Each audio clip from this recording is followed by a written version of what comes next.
What is your sense of what is happening? The Prime Minister called it mixed messages yesterday. NATO seems to be suggesting there's no significant movement. Moscow given the impression that troops are being pulled back. Yeah, mixed messages is certainly one way of describing it. All throughout this crisis, we've obviously had different positions being put forward by Russia, who has all the way through denied invasion plans. And on the other side, in the Western capitals, in the US in particular, we've heard these intelligence reports about an imminent invasion.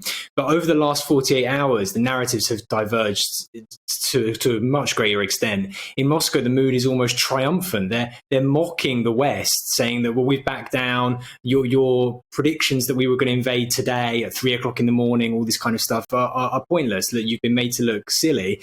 And then on the other side, from Western capitals, we've just heard in the last hour US Secretary of State Antony Blinken say he's seeing no evidence of this drawdown.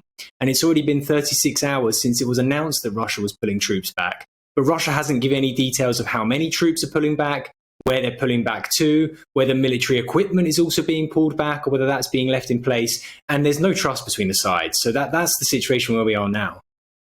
This, in some ways, isn't it, Jake, is right out of Putin's playbook in the sense about sowing either disinformation or confusion.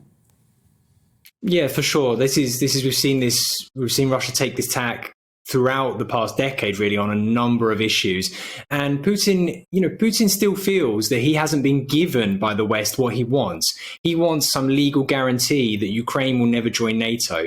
He wants American and Western military equipment and forces pulled out of Eastern Europe, even NATO members in Eastern Europe. And he hasn't got either of them. And the words have been pretty strong that he's not going to get either of them. So from his point of view, sitting in the Kremlin, he maybe thinks, well, why do I need to tell them exactly where I'm pulling my troops back to, exactly how many, exactly when, if they're not giving me the information I want? And he's very happy to sit in this position of confusion, putting some information out there, keeping some things back, because he feels he doesn't have anything to gain from a full climb down publicly.